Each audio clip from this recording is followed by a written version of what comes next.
안녕하세요.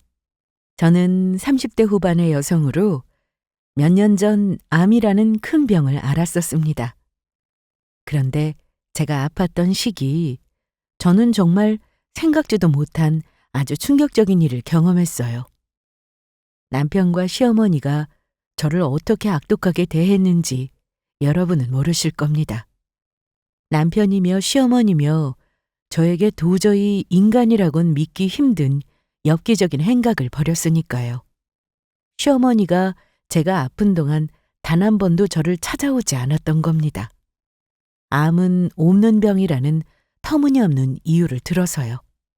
게다가 남편 놈은 제가 아픈 동안 저 몰래 바람까지 피우고 있었더라고요. 하지만 진짜 충격적인 일은 다른 것이었습니다. 제가 암을 이겨낸 직후에 시어머니와 남편의 태도는 더욱 기가 막혔으니까요. 몸이 겨우 회복되기 시작한 제게 시어머니는 정말 터무니없는 일을 시키려고 했던 겁니다. 갑자기 있지도 않던 시댁 제사를 부활시키며 아직 몸이 전부 회복되지 않은 저에게 시댁 제사 강요했던 거죠. 제가 아플 때는 신경을 쓰긴커녕 병문안조차 오지 않았던 사람들이 말이에요. 그리고 그 후 상상치도 못한 진실이 밝혀지며 저는 남편과 시어머니에게 복수할 결심을 하게 됩니다. 아직도 생각하면 치가 떨리는 그 일을 말입니다. 사실 결혼 초반까지만 해도 남편은 정말 다정한 사람이었어요. 연애할 때도 신혼 초에도 누구보다 저를 아껴줬죠. 사실 저는 20대 때 부모님 모두 돌아가시고 혼자였거든요. 그래서인지 그때부터 가족이란 존재에 대한 갈망이 컸습니다. 그러다가 남편을 만나 연애를 하며 결혼을 하게 되었고 한동안은 정말 행복했습니다. 남편은 작은 사업체를 운영하며 꽤 성실하게 일하는 사람이었는데 비록 큰 돈은 벌지는 못했지만 가족이 부족함 없이 생활할 정도는 되었죠. 돈 버는 일이 쉬운 것이 아니란 사실을 알았기에 그 정도도 저는 충분히 감사한 마음이었고요. 하지만 저희가 결혼하고 5년쯤 흐르자 남편이란 인간은 완전히 돌변했던 겁니다. 착하고 다정한 남편은 사라지고 잔소리와 불평에 철없는 아이 같은 남자만 남았으니까요. 오늘 또 반찬이 왜 이래? 나 돈가스나 비엔나 소시지 없으면 밥 안 먹는 거 몰라서 그래? 남편이 그만큼 돈을 벌어다 주면 제대로 네 서방이 먹을 음식을 올려야 할 거 아니야. 이렇게 대충 상 차려주면서 집에서 편하게 놀고 먹고 내가 벌어다 주는 돈 펑펑 쓸 때는 아주 좋았지? 이게 또 말도 안 되는 헛소리 하네? 네가 애냐? 아직도 반찬 투정하게? 그리고 지금 네 건강 생각해서 신경 써서 채소랑 나물 반찬에 고기에 국까지 준비했는데 네 눈에는 그게 안 보이나 봐? 매일 몸에 안 좋은 돈가스랑 소시지만 찾고 너는 지금 그게 힘들게 밥 해준 사람한테 할 소리냐고. 그리고 내가 무슨 집에서 편하게 놀고 먹어. 네가 벌어다 주는 돈으로 네 하나뿐인 엄마 생활비까지 챙겨주면서 나도 알뜰살뜰 살림하면서 생활하고 있어. 너는 지금 내가 고생하는 건 하나도 안 보이나 봐? 진짜로 내가 놀고 먹으면서 네가 벌어다 주는 돈 펑펑 쓰는 거 어디 한번 보여줄까? 어디 너 허리 한번 휘게 만들어 주냐고. 그러면 혼자 사는 네 엄마 생활비 보내줄 돈도 없어질 텐데 괜찮겠어? 나니까 네가 벌어다 주는 돈으로 이 정도로 유지하는 건데 어디 한번 막 가볼까? 아, 아니 나는 그냥 말이 그렇다는 말이지. 에휴, 알았어. 당신이 해준 대로 그냥 먹을게. 미안해. 사실 남편은 아버지를 일찍 여의고 시어머니 한 분만 살아계셨거든요. 그래서 시아버지가 남긴 재산이 조금 있었지만 그것으론 부족해서 저희가 생활비를 보내드리고 있었습니다. 하지만 그때까지만 해도 남편의 늘어가는 짜증이 저희가 결혼한 지 좀 되니 단순히 권태기 때문이라 생각했습니다. 더군다나 그때 저희 사이에는 아이도 없었기 때문에 저는 한동안 남편이 그런 태도를 보이는 게 단순히 외로움 때문이라고 생각했죠. 아이를 가지려고 노력했지만 뜻대로 되지 않았거든요. 나중에야 병원에 가서 알게 된 사실이지만 남편에게 문제가 있었던 겁니다. 하지만 저는 그 사실을 알게 된 후에도 남편을 원망하지 않았고 저희는 서로 의지하며 행복하게 살아가기로 마음먹었던 겁니다. 그때까지만 해도 저는 전혀 몰랐던 겁니다. 남편이 변한 진짜 이유가 다른 곳에 있었던 사실을요. 그러던 어느 날 저에게 문제가 생기기 시작했습니다. 몸이 점점 더 지치고 속도 자주 불편해지면서 갑자기 살이 빠지기 시작했던 겁니다. 처음에는 그냥 피로가 쌓인 것으로 생각하며 대수롭지 않게 넘는데 점점 상태가 안 좋아져 결국 불안한 마음에 병원 검사를 받게 되었던 겁니다. 그리고 저는 믿을 수 없는 현실과 마주해야 했습니다. 제가 위암 2기라는 것이었죠. 그 순간 세상이 무너져 내리는 것 같았어요. 머릿속이 하얘지고 심장이 덜컥 내려앉았죠. 암이라니. 그것도 내가 2기라니. 믿을 수 없는 현실 앞에서 숨이 막혀왔어요. 눈물이 멈추지 않았죠. 어떻게 해야 할지 몰라 떨리는 손으로 남편에게 전화를 걸었습니다. 여보, 나 어떡해? 나 위암 2기래. 나 이러다가 죽으면 어떡해? 나 지금 너무너무 무서워. 뭐라고? 위암 2기라니? 여보, 너무 걱정하지 마. 당신 곁에는 내가 있잖아. 내가 옆에서 당신을 꼭 지켜줄게. 불쌍한 우리 마누라. 나 때문에 고생만 하다가 병이나 나고. 여보, 무슨 일이 있든 내가 당신 곁에 있을 테니까 아무 걱정 말고 우리 힘내자. 알겠지? 꼭 나을 수 있을 거야.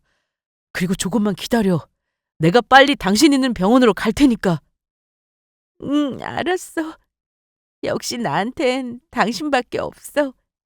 정말 고마워. 남편은 정말 며칠은 저를 위해 헌신하는 모습을 보여주었습니다. 그래서 미우나 고우나 역시 내 남편이 최고란 생각이었죠. 그 생각이 불과 며칠 만에 바뀌고 말았지만요. 저에게 헌신할 것 같았던 남편놈은 얼마 지나지도 않아서 돌변했던 겁니다. 수술 전 병원에서 검사받을 것도 있고 해서 저 혼자서는 힘드니 남편과 같이 가기로 해서 집에서 기다리고 있는데 잠깐 회사 가서 볼일만 보고 오겠다던 인간이 올 생각을 안 하는 것이었어요. 그래서 제가 전화를 하니 버럭 짜증을 냈던 겁니다. 아이, 지금 일하느라고 바빠 죽겠는데 왜 자꾸 전화질이야?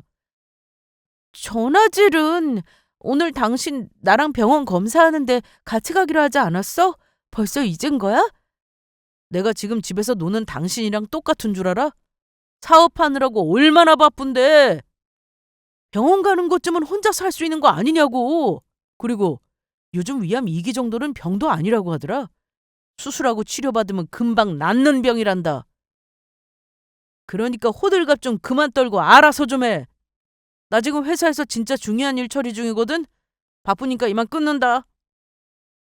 순간 전 온몸에 피가 빠지고 가슴이 내려앉는 기분이었습니다. 며칠 전까지만 해도 저를 옆에서 꼭 지켜주겠다고 하더니 남편의 그 말들은 전부 거짓말이었던 거죠. 암까지 걸려 아픈 저를 귀찮아하고 있었으니까요. 그리고 지금 저 사람이 5년 동안 같이 살붙이고 산 제 남편이 맞나 의심까지 들었죠. 저런 인간을 믿고 살아온 그 시간이 너무 아깝고 억울한 기분이었습니다. 그날 전 남편에 대한 모든 기대를 저버리게 됩니다. 그리고 그때부터 남편과 이혼에 대해 진지하게 고민해보게 되죠. 힘들 때 같이 있어주지 않은 인간과 계속 살 이유가 없었으니까요. 하지만 여기서 더 히트였던 것은 바로 저희 시어머니였어요. 시어머니는 제가 암에 걸려 수술을 하고 치료를 받는 동안 한 번도 제 병문안을 오지 않았던 겁니다. 저희 시어머니가 원래 한 성격하는 사람이었는데 그동안은 중간에 남편이 막아줘서 별 탈 없이 잘 지낼 수 있었거든요. 그런데 제가 아프기 시작하니 갑자기 태도가 돌변해 저에게 함부로 대하기 시작했던 거죠. 더욱이 제가 암에 걸렸다는 말에 시어머니가 저에게 전화해 이야기했던 말은 더욱 상상을 초월하는 것들이었습니다. 이게 어떻게 된 거니? 너 암이라면서? 그러면 너 지금 그렇게 암이나 걸리는 약한 몸으로 우리 아들 속여서 결혼까지 했던 거냐? 이게 지금 누구 인생을 망치려고 그런 짓을 해? 그리고 네가 아파서 누워있으면 어쩌자는 거니? 그러면 우리 아들 밥은 누가 차려주냐고. 결혼을 했으면 아내로서 할 일은 해야지. 대체 어디서 배워먹은 버릇이야? 어머니는 지금 아파서 누워있는 사람한테 그런 말이 나오세요? 아무리 제가 어머니 자식 아니고 며느리라고 하지만 암까지 걸려서 아픈 사람 앞에서 남편 밥 걱정이 나오냐고요. 남편이 암에 걸려서 누워있어도 어머니 그렇게 말씀하실 수 있으세요? 그리고 제가 언제 남편을 속여서 결혼했다는 거예요? 제가 미래를 볼 수 있는 것도 아니고 남편이랑 결혼해서 암에 걸릴지 안 걸릴지 어떻게 하냐고요. 가뜩이나 아픈 것도 서러운데 저한테 그런 말도 안 되는 말씀 안 하셨으면 좋겠네요. 무슨 벼슬을 한 것도 아니고 암 걸린 게 무슨 자랑이냐? 아주 아픈 게 유세구나, 유세야. 너만 힘드니? 하루 종일 밖에서 일하고 와서 밥도 제대로 못 얻어먹는 우리 아들도 힘들고 불쌍하다고. 그렇게 불쌍하면 어머니가 남편 밥 직접 해주시면 되겠네요. 어머니 아들이 어머니가 얼마나 좋은 음식들만 해먹이면서 잘 키웠는지 반찬으로 마트에서 파는 돈가스랑 비엔나 소시지밖에 안 먹으니까 그런 것들을 실컷 해먹이면서 살뜰히 잘 챙겨주시고요. 너 지금 그거 무슨 뜻으로 하는 소리냐? 지금 내가 우리 아들 어릴 때 반찬 해주기 귀찮아서 돈가스랑 비엔나 소시지만 먹이면서 키웠다고 나 지금 비꼬는 거냐? 그러면 애가 그걸로 밥 안 차려주면 밥을 안 먹는데 나보고 어쩌라고, 이 되바라진 것! 어머, 저는 그렇게 말씀드린 적 없는데 어머니 양심에 찔리셨나 봐요? 아무리 남편이 다른 반찬은 먹기 싫다고 해도 건강을 생각해서 먹이도록 키우셨어야죠. 됐고! 앞으로 난 네 병문안 안 갈 생각이니까 나한테 그런 거는 꿈도 꾸지 마라. 알아보니까 암도 다른 사람한테 옮는 무서운 병이더구나. 너 때문에 우리 아들도 밥도 제대로 못 챙겨 먹고 고생하는데 나까지 너 때문에 암 걸려서 피해를 볼 수는 없잖니? 그러다 죽으면 누가 책임지라고? 그러니까 너도 되도록 우리 아들 병원 오라고 하지 말고 너 혼자 알아서 해라. 만약 너 때문에 우리 아들 암 걸리면 내가 가만두지 않을 테니까 명심하고. 가뜩이나 사업해서 힘든 애 귀찮게 하지 말고. 암이 옮는다니. 암이 무슨 전염병도 아니고 그게 말이 된다고 생각하세요? 도대체 어디서 그런 말도 안 되는 이야기를 들은 거예요? 그리고 저도 어머니 얼굴이랑 원수 같은 남편 얼굴 보고 싶지 않으니까 굳이 저희는 병원에 오실 필요 없습니다. 제가 어머니랑 남편 얼굴 보면 암에 더 걸릴 것 같아서요. 저야말로 어머니 병문안 사양합니다. 지금 너 뭐라고 했냐? 내 얼굴을 보면 암에 더 걸릴 것 같아? 너 말 다 했냐? 이 못돼 먹은 거사! 그러면 전 이만 쉬어야 하니 끊을게요. 그리고 저 아픈데 귀찮게 되도록 전화하지 않으셨으면 좋겠어요. 아시겠죠? 그리고 저는 시어머니가 더 뭐라고 하기 전에 전화를 바로 끊어버렸습니다.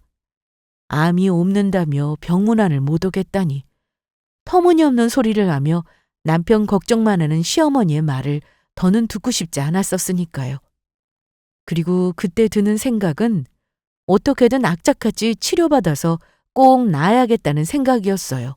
그리고 제가 아파서 병원에 있는 동안 제대로 와보지도 않은 남편 놈과 저한테 암이 옮을까봐 병문안을 못 오겠다는 원수 같은 시어머니의 얼굴을 보기 싫어서라도 반드시 남편 놈과 이혼을 해야겠다는 마음뿐이었습니다. 하지만 그렇다고 당장 남편 놈과 이혼을 할 수는 없었어요.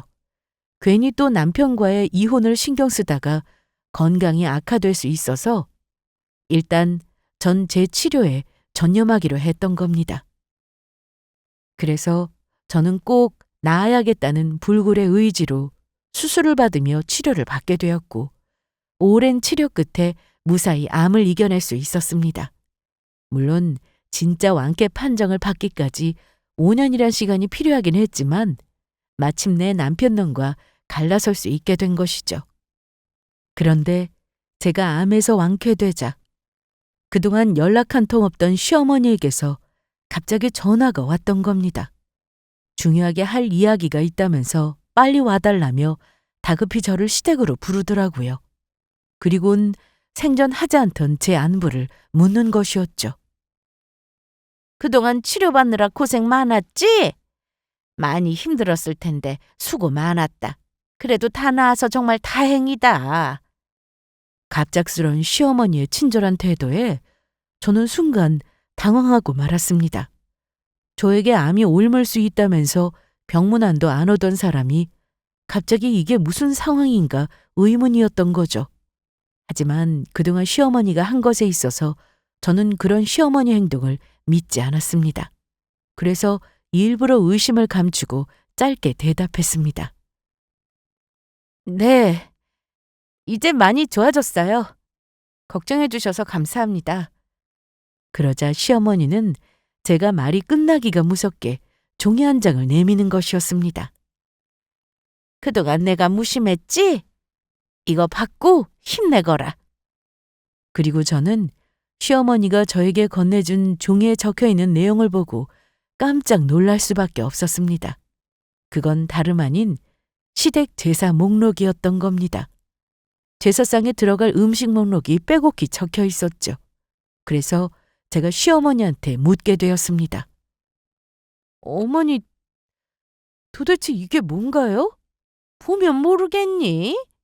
너도 보는 바와 같이 앞으로 네가 지내야 할 제사 목록이다.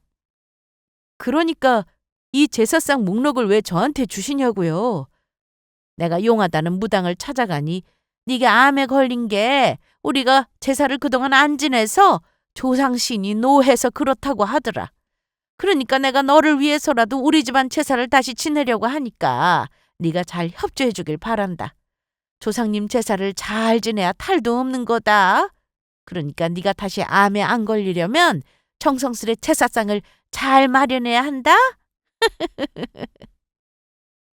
시어머니의 말에 저는 어처구니가 없었습니다. 암이 나은 지 얼마나 됐다고. 아팠던 사람에게 그것도 점쟁이 말만 믿고 제사상을 차리다니요. 시어머니의 말에 제사상 차리다가 제가 다시 아플 판이었죠. 게다가 그동안 지내지도 않은 제사를 갑자기 지낸다는 것도 말이 안 되었고요. 그래서 저는 시어머니에게 조용히 한마디 했어요. 어머니, 지금 암에 걸려 나은 지 얼마 안 된 사람한테 시댁 제사상이나 차리라는 게 말이 된다고 생각하세요? 지금까지 지내지도 않던 제사를 왜 저보고 지내라고 하시냐고요? 그것도 점쟁이 말만 믿고 어떻게 저한테 이런 일을 시키실 수 있냐고요? 이게 지 시어미가 하라면 할 것이지 왜 이렇게 말이 많아? 그러면 너는 계속 암에 걸려도 상관없다는 거냐? 네, 어머니 말대로 했다가 화병 걸려 죽느니 차라리 암에 걸리는 게 나을 것 같은데요? 저는 절대로 제사상 못 차리니까 정 제사를 드리고 싶으면 어머니가 제사상 차려서 드리든지 말든지 하세요. 그리고 앞으로 이 쓸데없는 일로 저 부를 생각 하지 마시고요. 뭐? 쓸데없는 일? 이게 좋게 좋게 봐주려고 했더니 안 되겠네. 너 어디 매운맛 좀 봐라. 그렇게 말하며 갑자기 시어머니가 제 머리채를 잡으려고 달려들었습니다. 그래서 순간 저는 몸을 피하며 시어머니의 손을 뿌리쳤고 시어머니는 바닥에 넘어지고 말았죠. 아이고, 며느리가 지 시어머니를 잡으려고 하네. 아휴, 동네 사람들 여기 좀 와보세요. 며느리가 사람 잡습니다. 저를 죽이려고 해요. 어머니, 그렇게 해도 들을 사람 없으니까 그만 정신 차리시죠. 그리고 다시는 저한테 이런 일 시킬 생각은 꿈도 꾸지 않는 게 좋을 거예요. 저는 무슨 일이 있든 시댁 제사 지낼 생각 전혀 없으니까. 너 어디 두고 보자. 조상님이 너를 그냥 두진 않을 거야. 아주 천벌을 받을 거라고. 저는 시어머니의 말을 무시한 채 곧장 시댁을 나왔습니다. 등 뒤에서 여전히 시어머니의 악다구니가 들려왔지만 무시해버렸죠. 그런데 그날 밤 남편 놈까지 저에게 시댁 제사를 지내라고 강요했던 겁니다. 당신 정말 왜 이래? 우리 집 제사를 지내야 당신이 다시는 암에 안 걸린다고 그 용하다는 무당이 말했다고 하잖아. 우리 엄마가 당신 위해서 비싼 복채까지 들여서 점까지 보고 왔던 건데 당신 진짜 이럴 거야? 그래, 이럴 거다. 어쩔래? 당신이야말로 암 걸려서 죽다 살아난 사람한테 당신네 집 제사까지 떠맡으라고 하는 게 양심이 있는 거야? 이게 정말로 말이 된다고 생각해? 그것도 점쟁이가 한 헛소리나 믿고선? 당신 자꾸 그런 식으로 나온다 이거지? 두고 봐. 진짜 재미없을 테니까. 누가 그러면 겁날 줄 알고? 암도 니들 도움 없이 나 혼자 이겨냈던 사람이야. 하나도 안 무서워. 뭐? 지금 니들이라고 했냐? 그래, 니들이라고 했다. 나 아플 때 거들떠도 안 보고 신경도 쓰지 않던 인간들이 어디서 남 걱정해주는 척을 하고 있어? 나는 절대로 제사 지낼 생각 없으니까 정 그렇게 지내고 싶으면 당신이랑 어머니가 하든지 말든지 알아서 하라고. 그리고 저는 얼마 지나지 않아 시어머니와 남편이 저한테 시댁 제사를 지내라고 했던 진짜 이유를 알게 되었습니다. 그건 정말로 보통 사람이라면 상상도 못할 가히 엽기적인 것이었죠. 그날은 늦은 밤이었는데 제가 목이 말라 잠을 자다가 주방으로 가는 길에 남편놈이 서재에서 시어머니와 통화하는 소리를 몰래 듣게 되었던 겁니다. 엄마, 정말로 그 손녀님이 아내가 액바지로 나 대신 조상님 제사를 꼭 지내줘야 내 사업이 성공하고 잘 살 수 있다고 했다는 거지? 집사람이 차려준 제사상으로 제사를 지내게 되면 안 좋은 것들이 전부 조상님들이 막아주고 집사람한테 간다는 거잖아. 그런데 이 여편네 아무리 내가 말해도 듣지를 않네. 그래도 엄마 두고 봐. 어떻게든 내가 집사람 설득해서 꼭 우리 집 제사 지내게 만들 테니까. 어떻게 하긴. 정 못하겠다고 하면 이혼이라도 하자고 협박을 해야지. 암까지 걸려서 아픈 여편네가 나랑 이혼하면 뭐 해먹고 살겠어? 나한테 빌붙어서 그나마 먹고 살려면 내가 시키는 대로 해야지. 아무 걱정하지 마. 내가 알아서 할 테니까. 이번에 엄마랑 나한테 바락바락 대드는 그 더러운 성질하며 버르장머리도 아주 버릇을 제대로 고쳐놓을 테니까. 엄마, 그러니까 조금만 기다려. 내가 진짜 나중에 잘 되면 엄마 꼭 호강시켜줄게. 그러니까 시어머니가 용하다는 점쟁이를 찾아가 들은 말은 그런 것 같았어요. 남편이 잘 되려면 남편의 안 좋은 운들을 대신 받을 사람이 필요하고 그걸 제가 받아야 한다고 했던 겁니다. 그 점쟁이가 제가 시댁 제사를 지내게 되면 남편 조상들이 안 좋은 것들을 전부 막아서 제가 받게 할 거라 그렇게 말했던 거였죠.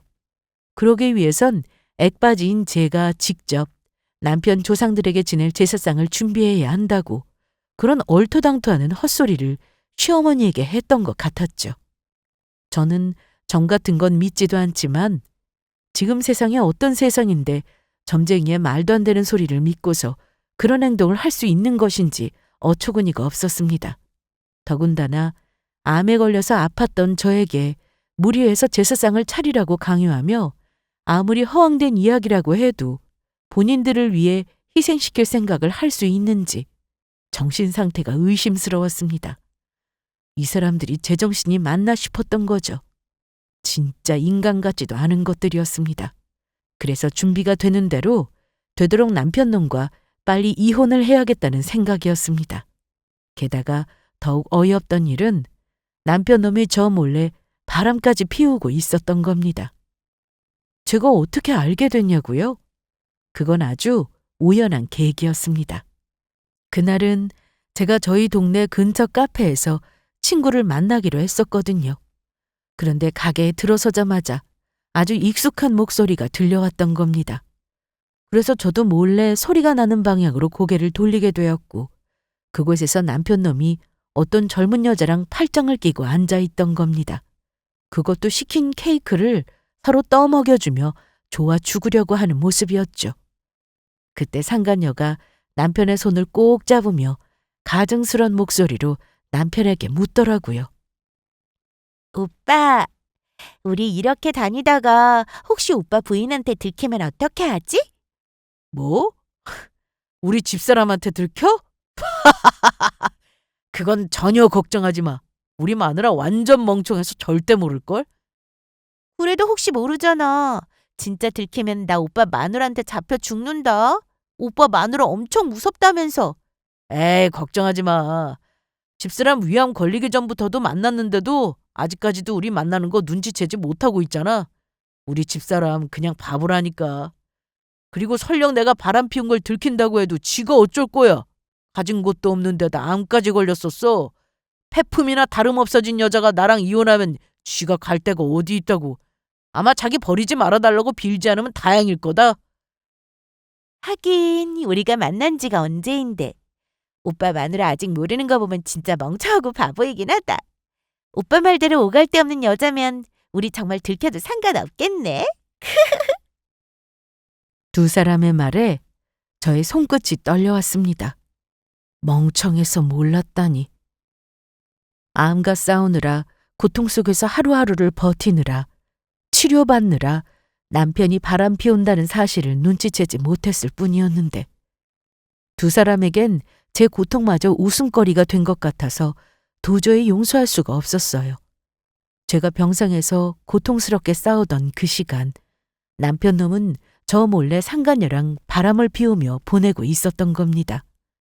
그제야 남편이 점점 저를 귀찮아했던 이유를 이해했죠. 남편 놈은 이미 상간녀에게 정신이 팔려서 저를 버린 거나 다름없었습니다. 게다가 제가 더욱 참을 수 없었던 것은 두 인간들은 제 고통을 장난처럼 이야기하고 있었다는 것이었습니다. 하지만 저는 당장이라도 뛰쳐나가서 따지고 싶은 걸 꾹 참아야 했습니다. 왜냐하면 이대로 흥분해서 일을 그르칠 순 없었거든요. 남편과 제대로 이혼하려면 바람을 피운 확실한 증거를 잡아야 했으니까요. 그래야 재산분할이며 남편과 그 여자를 상대로 위자료도 제대로 청구할 수 있다는 판단이었죠. 그래서 저는 그때부터 남편 놈이 바람 피웠다는 증거를 탐정사무소에 의뢰해 차근차근 모으기 시작했습니다. 그리고 남편 놈이 모르는 아주 중요한 사실이 있었습니다. 저는 남편 놈과 이혼해도 충분히 혼자 잘 먹고 잘 살 수 있는 능력을 가지고 있었거든요. 실은 제가 남편 놈 몰래 숨겨둔 재산이 좀 있었습니다. 저는 남편과 결혼 전 직장 생활을 어느 정도 하고 있었고 또 부모님이 돌아가시면서 저에게 물려주신 재산이 조금 있었거든요. 그리 큰 돈은 아니었지만 잘만 굴리면 목돈을 만들 수 있을 거란 생각에 젊은 시절 잘은 모르지만 대기업 위주로 여러 주식을 사놓았습니다. 어차피 대기업 주식들은 시간이 지나면 자동으로 올라가게 되어 있었고 투자를 해도 나쁘지 않다는 생각이었습니다. 그리고 몇 년 지나지 않아 제 생각보다 주식값이 엄청 오르면서 서울에 있는 아파트 2채 정도 값에 돈을 벌어놓았거든요. 그건 이미 제가 남편놈과 결혼 전 이루어 놓은 재산들이라 남편놈에게 전혀 권리가 없는 것들이었습니다. 그러니 제가 남편놈과 지금 이혼을 한다고 해도 아쉬울 것이 없었습니다. 그래서 저는 남편놈과 이혼하며 제가 가진 게 없는 사람이 아니란 걸 보여줄 생각이었습니다. 돈을 벌고 싶어서 점쟁이 말만 믿고 저를 이용하려고 한 두 인간에게 배 좀 아파보라고요. 두 사람에겐 이보다 더 좋은 복수 방법은 없어 보였습니다. 그런데 세상에 이런 아이러니한 일이 있을 수 있을까요? 시어머니 악행에 하늘이 벌을 준 것인지 시어머니에게 생각지도 못한 안 좋은 일이 생기고 맙니다. 이번엔 시어머니가 암에 걸렸던 거예요. 시어머니가 친구들이랑 여행을 갔다가 쓰러져서 병원에 가게 되었는데 대장암이라는 이야기였죠. 남편의 말로는 시어머니가 울고불고 난리가 났다고 하는데 그러던지 말든지 저는 시어머니가 입원한 병원에 찾아가지도 않았어요. 제가 암에 걸렸을 때 시어머니가 저를 찾아오지 않았으니 저도 찾아갈 필요가 없었던 거죠. 더군다나 남편놈과 시어머니의 만행을 알고 남편과 이혼할 생각까지 한 제가 굳이 시어머니를 찾아갈 필요가 없었던 겁니다. 그런데 제가 시어머니가 입원한 병원을 찾아가지 않자 저에게 전화를 걸어선 노발대발했던 겁니다. 너는 네 시어머니가 다른 병도 아니고 암에 걸려서 병원에 입원해 있다는데 당장 안 찾아오고 뭐 하는 거냐? 네 시어머니가 아픈데 우리 집안 며느리로서 네가 응당 와서 이 시애미 병간호를 해야 할 거 아니냐? 어머, 그러셨어요? 그런데 죄송하지만 전 시어머니 병가는 못 해드리겠는데요? 뭐야? 지금 네 시어미가 암에 걸려 아프다는데 병간호를 못 하겠다는 거냐? 내가 지금 누구 때문에 이렇게 병이 났는데? 네가 우리 집 제사를 안 지낸다고 해서 조상신들이 노해서 그런 거잖아. 그러니까 얼른 와서 네가 이 모든 일 책임지란 말이다. 어머니, 그런데 참 이상하네요. 제가 암에 걸렸을 때 어머니 분명 제가 조상님들 제사 안 지내서 암에 걸렸다고 하지 않으셨어요? 그러면 어머니 논리대로 따지면 이번에 어머니가 암에 걸린 거는 제가 아니라 어머니가 조상님들 제사 안 지내서 걸린 게 맞는 거 아니냐고요. 그러니까 어머니가 정 암에 낫고 싶은 거면 어머니가 할 일 저한테 떠넘기지 마시고 손수 직접 어머니가 좋아하는 조상님들 제사 지내시면 되겠네요. 그리고 아무리 생각해봐도 어머니 참 너무하시네요. 너 지금 말 다 했냐? 그리고 너무하면 네가 너무했지 내가 왜 너무하다는 거냐? 어머니야말로 저 암 걸렸을 때 암은 옮는다며 제 병원에 와보시지도 않으셨잖아요. 그런데 지금 어머니 암 걸렸다고 저보고 와서 병간호를 하라니 그러면 지금 저보러 어머니 걸린 암 옮으라는 말씀이냐고요. 내가 지금 누구 때문에 암에 걸렸는데?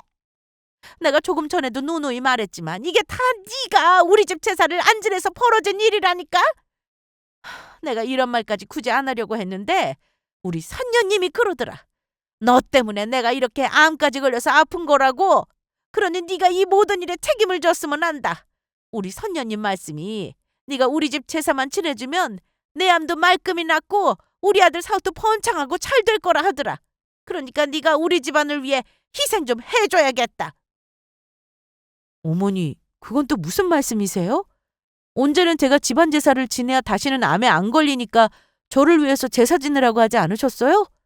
제가 아픈 게 제가 제사 안 지내서 조상님이 노해서 그런 거라고 하시더니 왜 말이 달라지세요?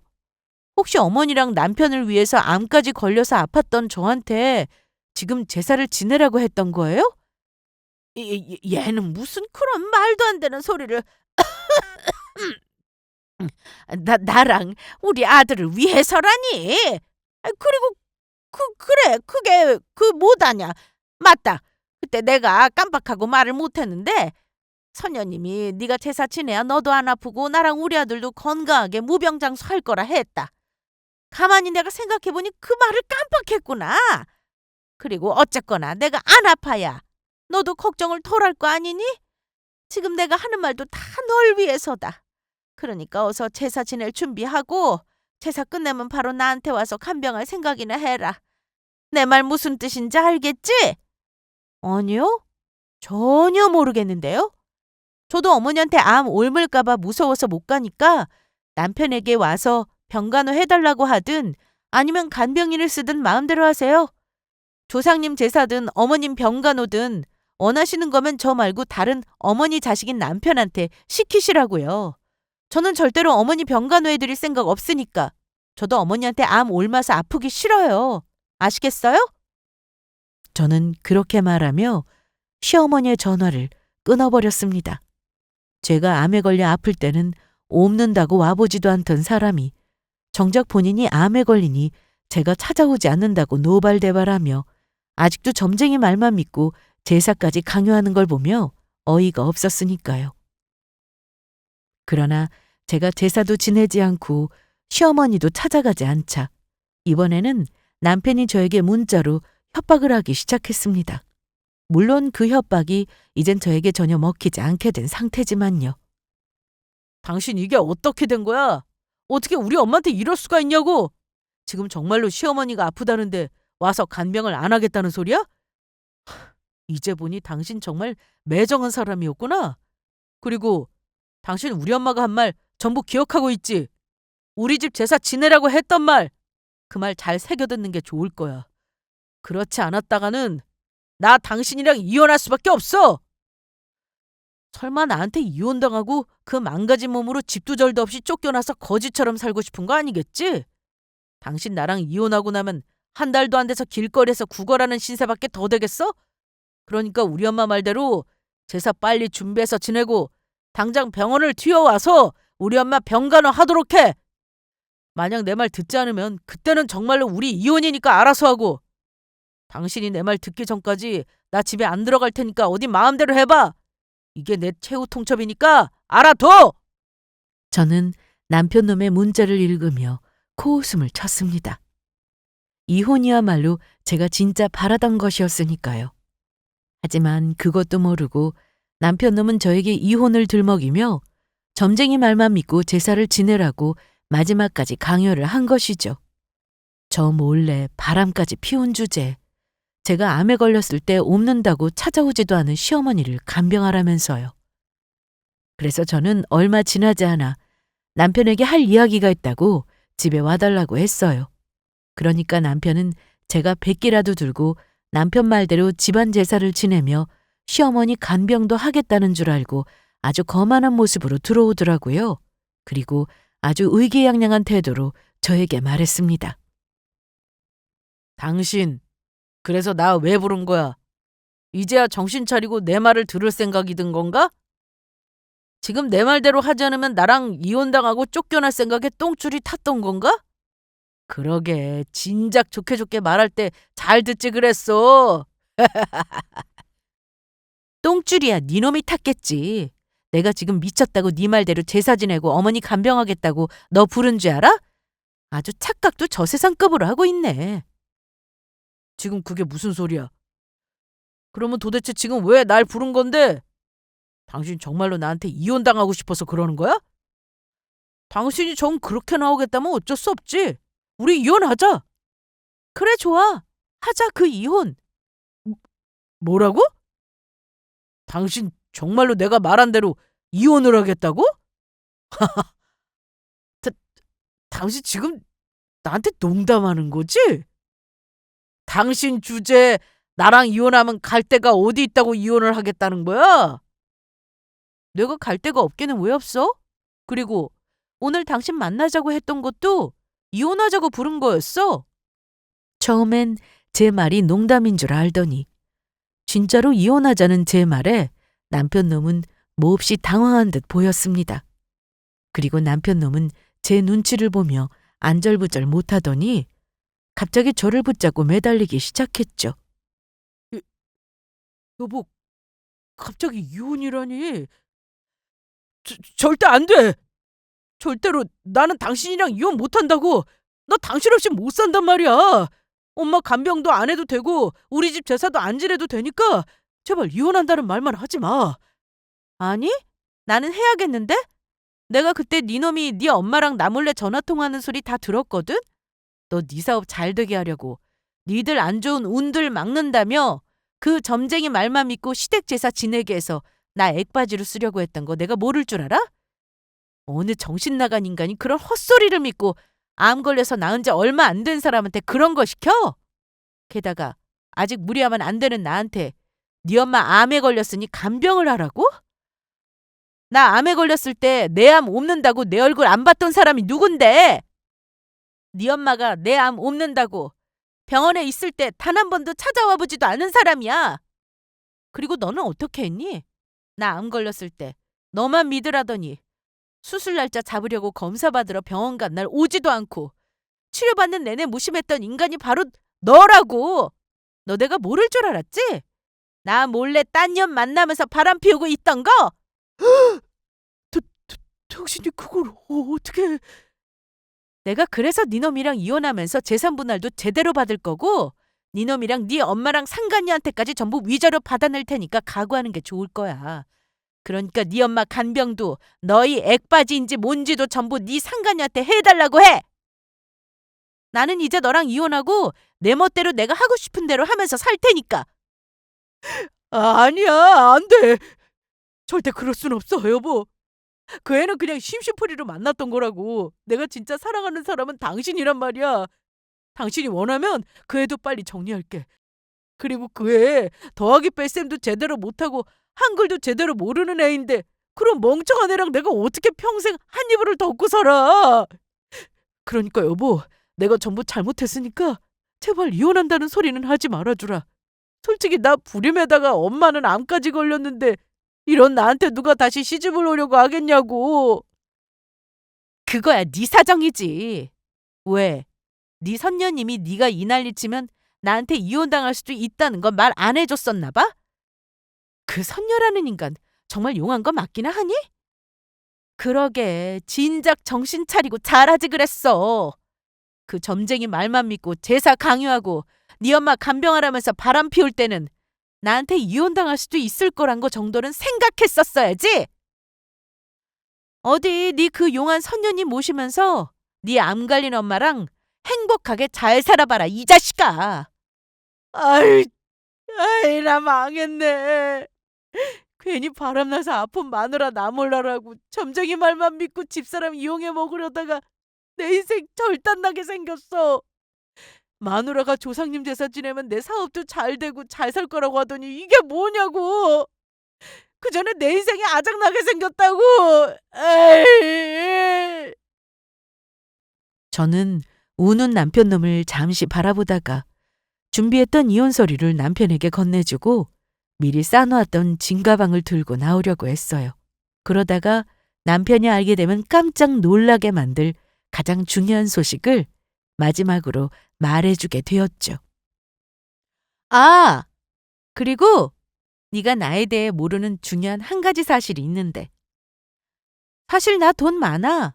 네 놈이랑 결혼 전에 내가 모아둔 돈이랑 부모님이 물려주신 재산으로 주식을 좀 해서 나 혼자 평생 먹고 살 만큼 돈을 많이 벌어놨거든. 그런데 우리 엄마가 생전에 그런 말씀을 하시더라. 내가 가진 재산이 얼마가 되었든 아무한테도 말하지 말고 비밀로 하고 살라고. 나중에 결혼을 해서 남편이 생겨도 비밀로 하고 살라고 하셨어. 그때 결혼하면 내가 믿을 사람은 부모님 빼고 남편밖에 없는 건데 우리 엄마가 왜 그런 말씀을 하셨을까 생각했는데 이제는 그 말 100%가 이해가 돼. 너 같은 놈 만나서 결혼하게 되면 내 재산 전부 뺏기고 고생할 것 같으니까 그게 걱정돼서 우리 엄마가 그렇게 말씀하셨던 거야. 그래서 나는 앞으로 내 재산 가지고 떵떵거리며 잘 살아볼 생각이니까 너는 아픈 암 걸린 네 엄마 잘 간병하고 네 무식한 그 상간녀랑 만나면서 행복하게 잘 살아봐라. 암까지 걸려 아픈 시모에다 점쟁이 말이라 믿고 이상한 짓거리 나는 너 같은 놈이랑 계속 만나줄지는 모르겠지만 너나 네 엄마나 그 정도로 점쟁이 말 믿는 거는 정신병이야. 그러니까 넌 앞으로 네 선녀님 말보다 정신병원 가서 치료받으면서 의사 선생님 말 들으면서 살도록 해. 그게 더 인생 사는데 도움이 될 것 같으니까 앞으로 영원히 안녕이다. 그 길로 저는 바로 집을 나오게 되었습니다. 그렇게 집을 나오는데 아쉬운 것 하나 없이 얼마나 마음이 가벼운지 참 신기한 일이라는 생각이었죠. 그런데 남편에게 이야기를 듣고 제가 부자란 사실을 알게 된 건지 시어머니에게서 얼마 안가 바로 전화가 왔습니다. 그리고는 그전까지 듣지 못했던 다정한 목소리로 저에게 이야기를 했던 겁니다. 시어머니는 제가 돈이 많다는 사실을 남편에게 듣고 어떻게든 제 마음을 돌리기 위해 전화를 한 것 같았어요. 저기 애미야 나다. 그동안 나한테 많이 섭섭했지? 내가 나이가 들더니 망령기가 생겼는지 너에게 큰 실수를 저지른 것 같다. 이렇게 대단하고 잘난 부자 며느리도 못 알아보고 정말 미안하게 됐다. 그러게 네가 돈 많았으면 많다고 진작 말하지 그랬니? 그랬으면 너 암 걸렸을 때 내가 병간호도 해주고 널 우리 집안 액바지로 쓸 생각도 안 했을 텐데. 저기 나랑 우리 아들이 너한테 큰 잘못한 건 알지만 제발 한 번만 용서하고 다시 돌아와 주면 안 되겠니? 앞으로는 선녀님이 뭐라고 그러든 절대로 널 우리 집안 액바지로 쓰는 일은 없을 거다. 이렇게 약속할게. 내가 널 우리 선녀님만큼 귀하게 여기고 살겠다. 저기요, 아줌마 됐고요. 다시는 저한테 연락하지 마세요. 아줌마 목소리만 들어도 재수없어서 암 걸릴 것 같으니까. 당신이랑 당신 아들이 내 인생의 암덩어리였다고. 알겠냐? 그 이후 저는 남편놈과 시어머니의 전화번호를 차단하며 전화번호를 바꿔버렸습니다. 그리고 얼마 지나지 않아 남편과도 이혼을 하게 되었죠. 물론 재산 분할을 받으며 남편과 시어머니 그리고 상간녀에게까지 위자료도 확실히 받아낼 수 있었습니다. 여자가 한을 품으면 얼마나 무서운지 남편놈도 시어머니도 뼈저리게 느꼈을 거로 생각합니다. 그런데 그 후 지인을 통해 전 남편에 대해 듣게 되었는데 저와 이혼하고 집안이 폭삭 망한 것 같더라고요. 알고 보니 전 남편이랑 시어머니가 그렇게 따르던 점쟁이가 전과 오범의 사기꾼이었던 겁니다. 그래서 그 점쟁이 말만 믿고 돈을 갖다 바치다가 망한 집안이 한둘이 아니었습니다. 시어머니랑 전 남편도 시어머니의 암을 고치며 전 남편 사업도 잘 되게 해보겠다고 돈을 많이 갖다 바쳤다고 하는데 홀랑 돈만 날려버린 셈이 된 것이죠. 그 후 그 점쟁이는 도망을 가버렸고요. 더군다나 전 남편 놈은 그 사기꾼 점쟁이 말만 믿고 이상한 회사에 투자했다가 지금 사업까지 어려워져서 내일 당장 회사가 망하게 생겼다고 하더라고요. 암이 없는 병이라고 시어머니에게 말했던 사람도 바로 그 점쟁이라고 하고요. 시어머니는 점쟁이가 사기꾼이란 소식에 충격으로 암이 더 악화하여 앞날을 장담할 수 없게 되었다고 합니다. 그러게 아픈 저를 가지고 그렇게 괴롭히며 인간 같지 않게 굴다가 본인들도 똑같이 당하게 된 것 같았습니다. 그리고 현재 저는 산 좋고 물 좋은 곳에 집을 얻어 그곳에서 잘 생활하고 있습니다. 보고 싶지 않은 인간들 얼굴을 안 보고 살아서 그런가 마음이 편해서인지 아주 살맛이 난다거나 할까요? 그래서 앞으로는 더욱 제 건강에만 신경 쓰려고 해요. 제가 이번 일을 당하면서 느끼게 된 것은 사랑하는 가족이라면 힘들 때도 기쁠 때도 곁에서 함께하는 것이라는 것입니다. 본인들의 이득을 위해 이용해 먹으려고 하는 게 아니라요. 사람을 배신하고 못되게 굴다간 스스로도 똑같이 당할 수 있다는 사실을 우리는 결코 잊어서는 안 되겠습니다. 우리 모두 곁에 있는 가족을 진심으로 아끼고 사랑할 줄 아는 사람들이 되었으면 좋겠습니다. 사람이 살다 보면 힘든 날도 기쁜 날도 있는 것이니까요. 그러면 이만 제 사연을 마치도록 하겠습니다. 모두 행복하시길 기원드리겠습니다. 감사합니다.